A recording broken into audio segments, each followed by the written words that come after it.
Thanks so much for joining today. So Kenny is our next presenter. I know you know the system, but I'll just tell you once more. You have 20 minutes to present, and I'll just stay muted that whole time unless you have any problems with what we're seeing, in which case I might jump in. But otherwise, I'll let you know if you go significantly over your 20 minutes, at which point I'll tell you to stop so that we can ask you some questions. Make sense? Okay. All right. Let's start. All right, and Kenny, take it away. Oh. All right. Hi everyone. For those who don't know me, my name's Kenny. And I guess I can start with this presentation. As everyone know, as time started to progress more, it would seem like an image no longer tells any kind of story. And people will only post pictures for validation. So I'm aiming to collaborate with traveling photographers to build a community and sharing a piece of their culture to educate others as well. So let's start with how everything all started. Um, Me starting out in high school, I picked up photography. I wasn't much interested in school, but I picked up a camera and I found out how fun it was to capture moments as if I had the power to stop time. So on the right is the very first photo I took as a high schooler with my friends. And through photography, I've learned to capture very specific moments. And I hit milestones as well. The first milestone being the first time picking up a camera and using a camera. The second milestone was expressing other people's emotions and understanding their narrative to tell it in the way that they want to remember it. The third milestone is telling my own story through my own lens and creating narrative from that as well. Um, so we can tell through research. Oh no, everything's frozen. Okay. So through research, about 3.2 million images are shared daily on social media. And those images are of those that represent the lives of others. So we create these situations conducive to being captured and through that disguising banality rather than capturing honest moments. So selfies is a prime example. In Instagram, the first three popular hashtags are hashtag love, hashtag Instagood, and hashtag photo of the day. And each of these hashtags has well over a million, way over a million posts, but 90% of them are selfies. And don't get me wrong, the selfies aren't necessarily bad, but at the same time, they don't really tell any kind of story. So I wanted to put that out there and say that maybe for those people that are aiming for the route of photography to up their game a little bit, and they can take selfies, but they should be well thought out. So, for example, I have three images here. Even though they're selfies, but they're taken in very creative ways, telling a narrative. So on the left, there is a internet connection is unstable. Oh, okay. So on the left, there is a selfie with a family from photographer and a family through a phone. The narrative there could be anything from the story of how the photographer is trying to connect with their family through a long distance relationship. On the right, there is a very well composed photo where color is taken into consideration and mood and tone, and that photographer is trying to tell their own narrative, which is displayed there. And on the bottom right, there's a photo of a couple that are trying to tell their story of their adventure going through somewhere deep, somewhere further that they're already at. Um, so to simply put, with selfies there, we're taking up this idea of photography for validation from others rather than for ourselves. And from that, I wanted to improve more onto that. And so being a photographer and knowing other photographers, we would also focus on capturing that beautiful moment, and that's like the biggest thing. And capturing that experience and moment is something a lot of photographs are telling, anyways. So it becomes very irreplaceable. It's better than having like something tangible and materialistic. For example, having something like a new TV and things like that. Those are cool items and cool toys to have, but it's not anything as significant as a moment.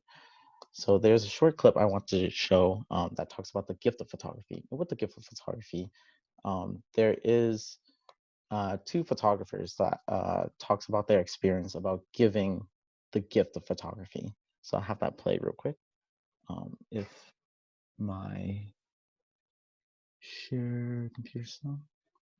I said my last line, I said thank you, and everyone stood up and started clapping.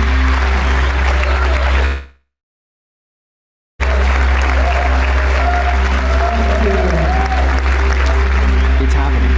I finally got the standing ovation when I wasn't actually looking for it. That's when it happened. Got the picture of Peter composed, focused, shot it. 2 seconds later, I'm off the stage. Fast forward to having this studio and the bay door opens and a FedEx dude rolls in and I unscrew this massive crate to pull out an exact frame of that moment, that very moment that I have strived for my whole life as a performance artist. I wasn't in Frono's photo mode. I was in, I'm a photographer, I'm focused on getting the best images possible. Captured and then blown up 40 by 60 on a steel print. That's something that means more to me than just about everything I own or anything in this studio. That is something that I can't ever replicate, I can't ever get back, but Jared was able to see that, recognize that, and gift it to me.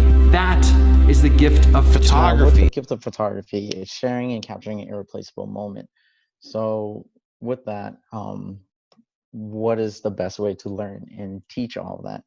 So here are some examples of some gifting moments where on the left there is a photo of a mother feeding a child, and it becomes a very special, sincere moment for that mother. And the middle photo is a gift of a friend's birthday, and that becomes a very sincere moment as well, because even though it's a birthday and it seems insignificant to others, since it happens every year, it's still a very special moment, and that can create happiness. On the third photo is a friend seeking out that adventure.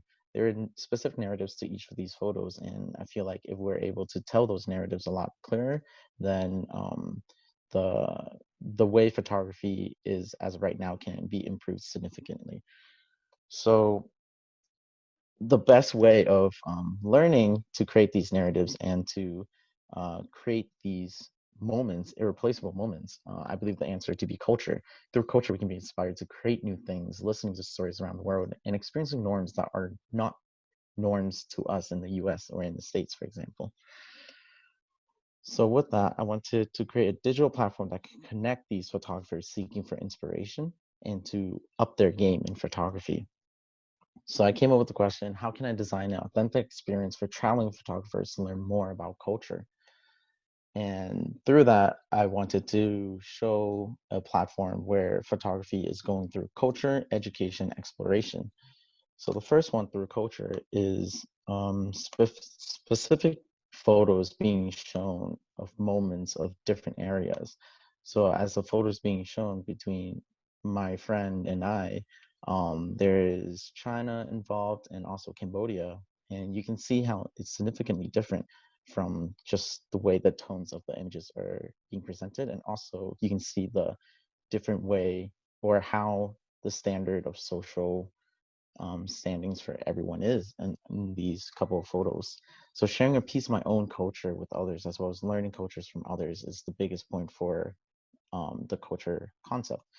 The next one's education. And with education, you can learn that there's different views and different teachings between religion, between how people are doing their weddings, such things like those. And it can become a very inspiring moment to learn how other people are doing it rather than being kind of like in your own box and only knowing what is in front of you. So it would be a great learning point to actually expand further into like other parts of the world as well. And that is teaching others a little piece of your culture as well as learning from others. Exploration is the biggest, one of the big three of the top concepts I had.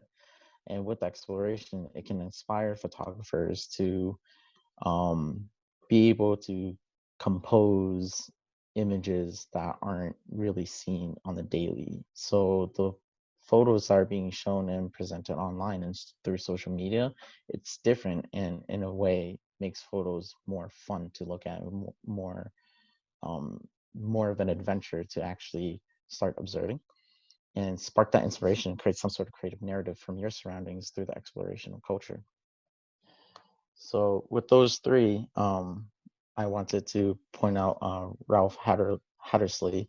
He talked about how making photographs is to understand what our lives mean to us. So instead of going out and posting photos for validation from others, I want everything to be more focused on ourselves and what we can learn from those. So I made a quick teaser of a digital platform of many people getting lost in a culture that is not theirs. So in this persona, there's a guy named Tien. There's three things he wants to specifically focus on. One being learning something new. Two, he's tired of seeing the same concepts on Instagram, so he wants to post something different.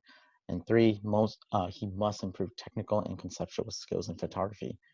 So with that, he ran across an ad, this ad being the whole concept of a digital platform with three different perspectives.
A whole platform, digital platform called Viewfinder. With Viewfinder, it's similar to Instagram, but what makes it so different is that there's specific things that are being put out. For example, on the news feed, what you're greeted with, the homepage, is the feature photographer that are issued quarterly, and the news feed as to the people you follow and as to what images they posted. The next being and with featured photographers, they get issued, they get featured quarterly. So a new photographer every quarter of the year gets presented to show a little piece of their culture and their honest moment, what made it unforgettable to them.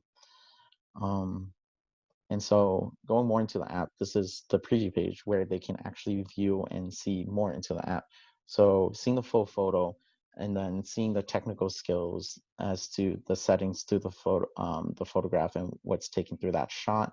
They can see honest moments from the photographer. So for example, with Kenny Truong, he wrote this small passage concerning how this photo reminds him of that it's being part of his culture, but at the same time, not really, since he's been raised as a Vietnamese child. But ever since he was born, his culture has been very mixed up, and between Chinese, Filipino, Khmer, which is Cambodian, and also Vietnamese. So it gets really confusing. So he wanted to post up this photo, share his view, and then, in a sense, get other people's opinions, which they pin onto the photo as well.